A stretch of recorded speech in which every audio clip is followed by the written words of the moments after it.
Hello students, welcome to prudent IQ. আমি শামীম আক্তার। আমি তোমাদের এডুকেশন সাবজেক্টের টেস্ট পেপারের প্রত্যেকটা পেজ ধরে ধরে সলভ করাচ্ছিলাম। আজকে তার লাস্ট ভিডিও এই সাবজেক্টের জন্য 274 পাতা আমরা সলভ করব। তবে প্রথমে আমি ক্ষমা চেয়ে নিচ্ছি আমার ভাঙা গলার জন্য, কারণ আমি একটু অসুস্থ, তো আমার গলার সমস্যা, তোমরা একটু মানিয়ে নিও। ওকে, দেখো প্রথমে আমরা এমসিকিউতে সলভ করব। এই ভিডিওতে আমরা এমসিকিউ এবং এসিকিউ সবগুলো সলভ করব, ঠিক আছে? আর যারা চ্যানেলে আমার নতুন তারা চ্যানেলটি অবশ্যই সাবস্ক্রাইব করবে, এবং যারা আগের ভিডিওগুলো দেখোনি তারা অবশ্যই আমার ডেসক্রিপশন বক্সে লিঙ্ক দেওয়া থাকবে, আগের ভিডিওগুলোর সব পেজগুলো তোমরা একটু দেখে নেবে, ঠিক আছে? ওকে, চলো আমরা এবার শুরু করি। দেখো প্রথম প্রশ্ন, মানসিক ক্ষমতা সংক্রান্ত দ্বি উপাদান তত্ত্বের প্রবর্তক হলেন। এটা রাইট অ্যান্সার হবে চার্লস স্পেয়ারম্যান। দ্বি উপাদান তত্ত্ব মানে হচ্ছে টু ফ্যাক্টর থিওরি, ঠিক আছে? দেখো 2 নম্বর প্রশ্ন, অর্থাৎ এটা রাইট অ্যান্সার কোনটা? বি। 2 নম্বর প্রশ্ন, জ্ঞানে এর শিখনের শেষ স্তরটি কি? তো এর শেষ স্তরটি হচ্ছে সমস্যা সমাধানের শিখন, অর্থাৎ ডি অ্যান্সার। এর মোট 8টি স্তর ছিল। আমি তোমাদের 8টি স্তরে একবার দেখিয়ে দিচ্ছি, তোমরা একটু দেখে নাও। এই দেখো, তো এর প্রথম স্তরটা হচ্ছে সংকেত শিখন এবং শেষ স্তরটা হচ্ছে সমস্যা সমাধানমূলক শিখন। তোমরা এই দুটোই মনে রাখবা। এবার এটা এসে কখনো প্রথমটাও জিজ্ঞেস করতে পারে, ঠিক আছে? নেক্সট চলো 3 নম্বর প্রশ্ন। দেখো পরিসংখ্যানে এই যে চিহ্নটা আছে এটাকে বলে সামেশন। কেমন দ্বারা কি বোঝানো হয়? তো সাম মানে যোগফল, যোগ করা, তো এর অ্যান্সার হবে যোগফল। 4 নম্বর প্রশ্ন, প্রোগ্রাম অফ অ্যাকশন গঠিত হয় কবে? 1992 POA, খুব সোজা এটা। এরপরে দেখো অক্টেভ ব্যান্ড নামক যন্ত্রের সাহায্যে কি পরিমাপ করা হয়? তো এটার উত্তর হবে বধিরত্ব পরিমাপ করা হয়, ঠিক আছে? বধিরত্ব। 6 নম্বর প্রশ্ন, 6, 8, 14, 6, 10, 7, 6, 8, এখানে মোট 8খানা সংখ্যা আছে, স্কোর আছে। এর মধ্যে তোমার ভূইষ্ঠক বের করতে বলেছে, ঠিক আছে? ভূইষ্ঠক মানে হচ্ছে মোড বের করতে বলেছে। তো এরকম যদি দেয় তোমরা প্রথমে সাজাতে থাকবে যে কোন সংখ্যাগুলো কতগুলো আছে। তাহলে 6, প্রথমে দেখো 6 দিয়ে শুরু হচ্ছে, তাহলে 6 কটা আছে এই লাইনে? একটা 6, দুটো 6, তিনটে 6, তাহলে আমি 3টে 6 লিখে দেবো, ঠিক আছে? তারপরে দেখো 8 কটা আছে? একটা 8, দুটো 8, তাহলে দুটো 8 আমি এখানটা লিখে দিলাম। এবার দেখো 14 কটা আছে? 14 কিন্তু একটাই আছে, তাই তো? তো 14 একটাই আছে, আমি লিখে দিলাম। তারপরে দেখো তোমার 7 কটা আছে? 7 একটাই আছে। তারপরে দেখো 10 কটা আছে? একটা। তো সব থেকে বেশি সংখ্যা কোনটা? 6 আছে। তো সব থেকে বেশি বার যেটা থাকবে সেটা অ্যান্সার। এটা তাহলে কি অ্যান্সার? C answer, 6 answer. কেমন? এরপরে দেখো প্রচেষ্টা এবং ভুলের শিখন তত্ত্বের প্রবক্তাকে? তো খুবই সোজা, থর্নডাইক। নেক্সট দেখো জি উপাদান, হ্যাঁ, কোথায় প্রয়োজন? আচ্ছা, দুটো উপাদান হয়, একটা জি হয় একটা এস হয়। কেমন? একটা জেনারেল আর একটা স্পেশাল বা স্পেসিফিক। কেমন?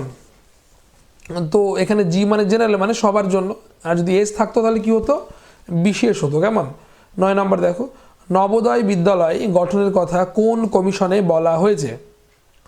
উত্তর হবে জাতীয় শিক্ষানীতি 1986। নেক্সট দেখো, শিক্ষাকে যুগ্ম তালিকাভুক্ত করা হয় সংবিধানের কোন সংশোধনীতে? ঠিক আছে, এর উত্তর হবে 42তম সংশোধনীতে, 42তম। কেমন? এই সংশোধনটাকে মিনি কনস্টিটিউশনও বলা হয়, ঠিক আছে? নেক্সট দেখো, কম্পিউটারের স্থায়ী স্মৃতি কি, বা স্থায়ী স্মৃতি হলো তো রম, রিড অনলি মেমোরি, রম স্থায়ী স্মৃতি। আর যদি বলতো অস্থায়ী তাহলে র্যাম অ্যান্সার হতো। কেমন? নেক্সট দেখো, মুখ এবং বধিরদের জন্য মৌখিক পদ্ধতির প্রবর্তন করেন, এটা এর আগের পেজে আমরা সলভ করেছি।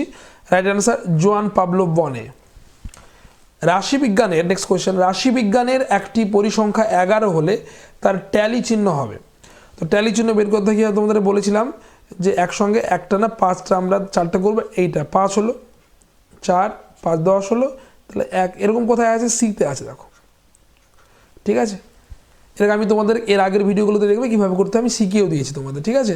নেক্সট প্রশ্ন দেখো, 2000 সালে ডাকারে অনুষ্ঠিত আন্তর্জাতিক সম্মেলনের বিষয় কী ছিল? তো এই সম্মেলনের বিষয় ছিল সকলের জন্য শিক্ষা, সকলের জন্য শিক্ষা।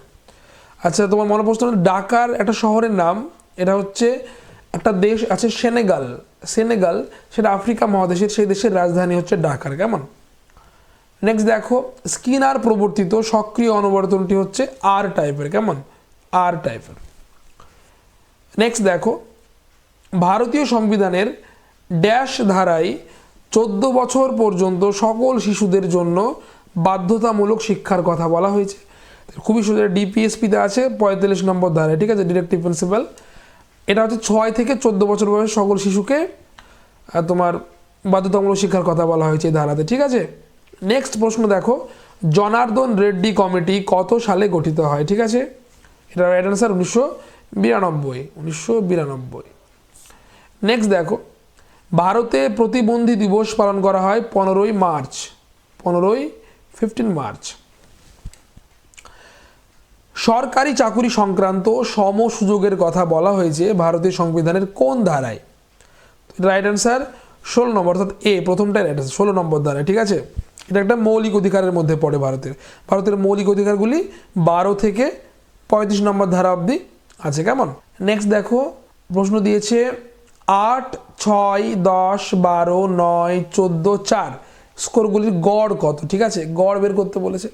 গড় বের করা খুব সোজা। এই সংখ্যাগুলোকে আমরা এক এক করে যোগ করব। 8, 6, 10, 12, 9, 14, 4 এগুলো যোগ করলে হবে 63। তোমরা যোগ করে দেখো, যোগ করলে হবে 63। তো সংখ্যা কটা আছে? 1, 2, 3, 4, 5, 6, 7। তো 7 দিয়ে ভাগ করো এটাকে, তো কত হবে? Right answer 9। 9 কোথায় আছে? এইখানে। ওকে, এবার দেখো, থাস্টনের বহু উপাদান তত্ত্বে এম বলতে বোঝায়। এম মানে এখানে স্মৃতি, মেমোরি, ঠিক আছে। এর 7টা উপাদান আছে, আমি তোমাদেরকে দেখিয়ে দিচ্ছি, এবং 7টা আলাদা আলাদা ইংরেজি অক্ষর দিয়ে তোমাকে সবগুলো মনে রাখতে হবে, ঠিক আছে। যে কোনো একটা আসতে পারে। দেখো, প্রথমটা হচ্ছে এন, সংখ্যাগত, ঠিক আছে। এই দেখো এন, কেমন এটা, তারপরে ভি, তারপরে এস। 4 নম্বরে দেখো স্মৃতি আছে, স্মৃতি উপাদান, এটাকে কি বলছি আমরা? এম বলছি। 5 নম্বরটাকে আমরা কি বলছি? আর। 6 নম্বরটাকে ডাব্লিউ, 7 নম্বরটাকে পি বলছি। কেমন? সব তোমরা স্ক্রিনশট করে নিতে পারো, সবগুলোই তোমাদের কাজে লাগবে, ঠিক আছে। ওকে, নেক্সট কোশ্চেন চলো। দি নেচার অফ ইন্টেলিজেন্স গ্রন্থটির বা বইটির রচয়িতাকে? এটার উত্তর হবে থাস্টন, সি অ্যান্সার। কেমন? থাস্টন। নেক্সট দেখো, দৃষ্টিহীন শিশুদের শিক্ষণ পদ্ধতিটি হলো ব্রেল পদ্ধতি। ব্রেল হচ্ছে অন্ধদের জন্য আর কি। লুই ব্রেল 1829 খ্রিস্টাব্দে ফ্রান্সে এইটা তোমার তৈরি করেছিল। 6টা ডট আছে বা 6টা বিন্দু আছে। কেমন? এটাও জিজ্ঞেস করতে পারে যে ব্রেল পদ্ধতিতে কটা বিন্দু আছে, তার রাইট অ্যান্সার 6টি। নেক্সট দেখো, মেন্টাল ম্যাপ ব্যবহার করা হয়, এটাও দৃষ্টিহীনদের জন্য। কেমন? এটাও দৃষ্টিহীনদের জন্য। আচ্ছা, এই গেল আমাদের এমসিকিউ। তোমাদের আমি এমসিকিউগুলো সবগুলো খুব আরাম করে আস্তে আস্তে সলভ করে দিয়েছি, ঠিক আছে। এবার আমি তোমাদের এসএকিউগুলো সলভ করে দেবো, ঠিক আছে। এসএকিউগুলো আমি তোমাদের টাইপ করে করে দিয়েছি, যাতে তোমাদের পড়তে হবে এবং স্ক্রিনশট করতে সুবিধা হয়। ওকে, নেক্সট দেখো, আমরা এসএকিউতে চলে যাবো। দেখো, প্রথম যে কোশ্চেনটা, সেটা হচ্ছে ভারতীয় সংবিধানের 46 নম্বর ধারাতে কি উল্লেখ করা আছে? 46 বলা হচ্ছে, তফসিলি জাতি, তফসিলি জনজাতি এবং অন্যান্য দুর্বলতর বিভাগের শিক্ষা বিষয়ক এবং অর্থনৈতিক স্বার্থ এর উন্নতিকরণের কথা বলা হয়েছে। কেমন? তফসিলি জাতি এবং তফসিলি জনজাতি মানে এসসি, এসটি এবং উইকার সেকশন, ইকোনমিক্যাল উইকার সেকশনদের কথা এখানটায় বলা হচ্ছে, ঠিক আছে। নেক্সট দেখো, ট্রেজার উইদিন। ট্রেজার উইদিন কথাটির অর্থ কি? ঠিক আছে, দেলার কমিশনে এটা বলা হয়েছিল। কমিশনে দেখো, ট্রেজার উইদিন কথাটির অর্থ হচ্ছে অন্তর্নিহিত সম্পদ। হ্যাঁ, দেলার কমিশনের প্রতিবেদনে শিক্ষাকে অন্তর্নিহিত সম্পদ বা ট্রেজার উইদিন বলে উল্লেখ করা হয়েছে। এই কমিশনের 4টি স্তম্ভ ছিল শিক্ষার, তোমরা নিশ্চয়ই পড়েছো, ঠিক আছে। নেক্সট দেখো, 5, 8, 4, 12, 6, 7, 10 রাশিমালার মধ্যমান নির্ণয় করো। মধ্যমান মানে মিড পয়েন্ট তোমাকে বের করতে বলেছে। তো মধ্যমান কীভাবে আমরা বের করবো? দেখো, যখন এরকম তোমার এলোমেলোভাবে সংখ্যাগুলো থাকবে, তখন আমি ছোট থেকে বড় আকারে আগে সাজিয়ে নেব। তাহলে সব ছোট সংখ্যা কোনটা? এখানে 4, তারপরে 5, তারপরে 6, তারপরে 7, তারপরে 8, তারপরে 10, তারপরে 12। তো 1, 2, 3, 4, 5, 6, 7। তো ফর্মুলা হচ্ছে n+1/2 তম পদ। এটা কিন্তু মনে রাখতে হবে। তাহলে নাম্বার কটা এখানে পেলাম আমি? 7টা। এখানে গুনলাম নাম্বারগুলো আমি, এখানে 1 যোগ করো বাই 2, তাহলে কত হচ্ছে? 8-এর 2। 8-এর 2 মানে কত? কাটাকাটি করলে কত হয়? 4 হয়, 4তম পদ, ঠিক আছে। 4তম পদ মানে গুনতে থাকো, এখানে 1 2 3 4, তাহলে 4তম পদ করে 7, 7 হচ্ছে রাইট অ্যান্সার। কেমন বুঝতে পারলে কীভাবে করতে হলো? তোমরা এটা শিখে নাও। কেমন পরীক্ষাতে আসলে এটা খুব ইজি, এগুলো আরাম করে 1 নম্বর তোলা যায়, একটু সচেতনভাবে মন দিয়ে পড়লেই এগুলো পাওয়া যাবে। ঠিক আছে, নেক্সট দেখো NCERT এর পুরো নাম কি? National Council of educational research and training. ঠিক আছে, নেক্সট দেখো NCTE এর পুরো নাম national council for teacher education, national council for teacher education. এবার দেখো লার্নিং কি? কম্পিউটারে ইন্টারনেট সংযোগের মাধ্যমে বিবিধ বিষয় শেখা এবং জানার প্রক্রিয়াকে লার্নিং বলা হয়। ঠিক আছে, তোমাদের 5 নম্বরের প্রশ্ন একটা অথবা আছে, কিন্তু প্রশ্নটা কমপ্লিট নয়, তাই আমি তোমাদের কোনো উত্তর ওখানটায় দিইনি। দেখো শুধু লেখা আছে এর পূর্ণরূপ লেখো, তো কিসের পূর্ণরূপ জানতে সেটা আমরা বুঝতে পারিনি। ঠিক আছে, এই জন্য আমরা সেটা অ্যান্সার তোমাদেরকে দিইনি। ওকে, নেক্সট দেখো শিক্ষাক্ষেত্রে ড্রপ আউট বলতে কি? ড্রপ আউট বলতে কি বোঝো? তো ড্রপ আউট মানে কি? স্কুল ছুট, বিদ্যালয়ে ভর্তি হয়েও বিভিন্ন কারণে পাঠ শেষের পূর্বেই বিদ্যালয় ত্যাগ করলে তাকে স্কুল ছুট বা ড্রপ আউট বলা হয়। ঠিক আছে, যেমন করোনার সময় অনেক বাচ্চা ড্রপ আউট হয়ে গেছিলো আর কি। নেক্সট দেখো শিক্ষাক্ষেত্রে কম্পিউটারের একটি ব্যবহার উল্লেখ করো। তো এটা খুবই সোজা, শিক্ষাক্ষেত্রে কম্পিউটারের একটি গুরুত্বপূর্ণ ব্যবহার হলো প্রাথমিকভাবে লেখা, টাইপ করা, ছবি আঁকা, গণিত সমস্যার সমাধান করা ইত্যাদি। কেমন বা প্রভৃতি। এরপরে দেখো CAI এর পুরো নামটি লেখো। তো কম্পিউটার এইডেড ইনস্ট্রাকশন বা কম্পিউটার সহযোগী নির্দেশনা। কেমন CAI। এরপরে দেখো ইউনেস্কো, ইউনেস্কোর পুরো নাম United Nations Educational Scientific and Cultural Organization. ঠিক আছে, এটা 1945 সালে তৈরি হয়েছিল, এর সদর দপ্তর ফ্রান্সের রাজধানী প্যারিস শহরে। কেমন এবার দেখো বয়স্ক শিক্ষা কাকে বলে? বয়স্ক শিক্ষা হলো সেই শিক্ষা যা ব্যক্তির সামাজিক, অর্থনৈতিক, রাজনৈতিক এবং নৈতিক জীবনকে আরও উন্নত করে। আচ্ছা, কত বছর থেকে কত বছর বয়সের সে মানুষজন? 15 থেকে 35 বছর বয়সের মানুষজনের 3Rকে তোমার উন্নত করার জন্য কত কথা বলা হয়। 3R মানে এখানে হচ্ছে রিডিং, রাইটিং এবং অ্যারিথমেটিক। কেমন বাংলাতে লেখা আছে এখানটা দেখো, পড়া, লেখা এবং সাধারণ গণিত। কেমন এই 3R অনেক সময় MCQতে বা শর্ট কোয়েশ্চেনে জিজ্ঞেস করে। ঠিক আছে, এটা পড়ে রাখবা ভালো করে। ITI এর পুরো নাম ইন্ডাস্ট্রিয়াল ট্রেনিং ইনস্টিটিউট। কেমন এরপর দেখো 15 থেকে 20 শ্রেণীসীমাটির মধ্যবিন্দু নির্ণয় করো। তো মধ্যবিন্দু নির্ণয়ের তোমার ফর্মুলা হচ্ছে যে নিম্নবিন্দু হবে, এর নিম্ন সীমা কোনটা? 14.5, 15 থেকে -0.5 বাদ দেবো, এবং উচ্চ সীমা হচ্ছে 20.5। এই দুটোকে যোগ করবো, এই দুটো যোগ করলে কত হচ্ছে? 35। একে আমরা 2 দিয়ে ভাগ করবো, তো 2 দিয়ে ভাগ করলে কত হয়? Right answer 17.5। এটা হচ্ছে ফর্মুলা। ঠিক আছে, মনে রাখবা। নেক্সট দেখো পাজল বক্স। থর্নডাইক শিখনের সঠিক কৌশল নির্ণয়ের জন্য বিড়াল ও মাছ নিয়ে পরীক্ষা করার সময় বিশেষ এক ধরনের বাক্স ব্যবহার করেছিলেন, ওই বাক্সের নাম হচ্ছে পাজল বক্স। কেমন এরপরে দেখো 12 নম্বর প্রশ্ন, আগ্রহের একটি বৈশিষ্ট্য লেখো। আমি তোমাদের দুটো বৈশিষ্ট্য লিখে দিয়েছি এখানটায়।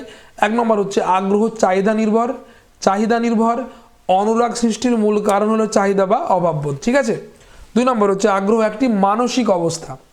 স্কুল জোট কি? এর আগের দিন এটা ছিল, আমি আবার তোমাদেরকে পড়ে দিচ্ছি এখানটায় দেখো। কোঠারি কমিশন শিক্ষার উন্নতিকল্পে স্কুল জোট বা বিদ্যালয় গুচ্ছ গড়ে তোলার সুপারিশ করে। স্কুল জোট গড়ে উঠবে একটি মাধ্যমিক বিদ্যালয়কে কেন্দ্র করে, তার পার্শ্বস্থ প্রাথমিক, বুনিয়াদী এবং নিম্ন মাধ্যমিক বিদ্যালয়গুলো নিয়ে। মাধ্যমিক স্কুল জোট সংশ্লিষ্ট বিদ্যালয়ের সংখ্যা হবে 10 থেকে 20টি। প্রতিবেশী বিদ্যালয়ের ধারণা থেকেই বিদ্যালয় গুচ্ছ গড়ে তোলার ভাবনা গড়ে উঠেছিল। কেমন এরপরে দেখো নেক্সট, এটাই একটা অথবাদী প্রশ্ন ছিল। NCRHE এর পুরো নাম কি? National Council of Rural Higher Education. ঠিক আছে, এর মাঝখানে স্পেস হবে, তোমরা একটু দিয়ে নেবে। ঠিক আছে, ঢাকার সম্মেলনের মূল বিষয়, এটা আবার এসছে দেখো, মূল বিষয় হচ্ছে সকলের জন্য শিক্ষা। আর ঢাকার কোথায় বললাম, কার রাজধানী? সেনেগালের রাজধানী ঢাকার। সেনেগাল আফ্রিকা মহাদেশের একটি দেশ হচ্ছে সেনেগাল। ঠিক আছে, এরপরে দেখো শিক্ষার 4টি স্তম্ভের মূল প্রবক্তার নাম কি? তো জ্যাক দেলার্স, তোমরা নিশ্চয়ই শুনেছ জ্যাক দেলার্সের একটা কমিশন ছিল, দেলার কমিশনের 4টি স্তম্ভের কথা বলা হয়েছিল। কেমন জানার জন্য শিক্ষা, হ্যাঁ, কর্মের জন্য শিক্ষা, এইগুলো। এবং লাস্ট কোয়েশ্চেন দেখো অন্তর্দৃষ্টিমূলক শিখন কি? তো এটা হচ্ছে গেস্টালবাদের কথা বলা হয়েছে। এখানে 3 জনকে আমরা গেস্টালবাদ বা অন্তর্দৃষ্টিমূলক শিক্ষণের প্রবক্তা বলি। একটা হচ্ছে ওয়ার্দিমার, ঠিক আছে, কফকা কোহলার। ঠিক আছে, এর মূল কথা হলো সমস্যামূলক পরিস্থিতিকে সামগ্রিকভাবে প্রত্যক্ষ ও উপলব্ধি করে সমস্যা সমাধানের চেষ্টা করা। ঠিক আছে, তোমাদের এখানে একটা প্রশ্ন আছে KKW এই 16 নম্বরে স্কুল, এরকম বলে কোনো প্রশ্ন আমি অনেক দিন ধরে পড়াচ্ছি, আমি কখনো দেখিনি। ঠিক আছে, তোমাদের যদি কোনো জানা থাকে আমাকে কমেন্ট বক্সে জানাবে। ঠিক আছে, ওকে, থ্যাংক ইউ। আর তোমরা চ্যানেলটিকে অবশ্যই সাবস্ক্রাইব করবে এবং কেমন লাগলো কমেন্ট বক্সে আমাকে অবশ্যই জানিয়ে যাবে। ঠিক আছে, তোমাদের কমেন্ট আমাকে মোটিভেট করে। ওকে, থ্যাংক ইউ।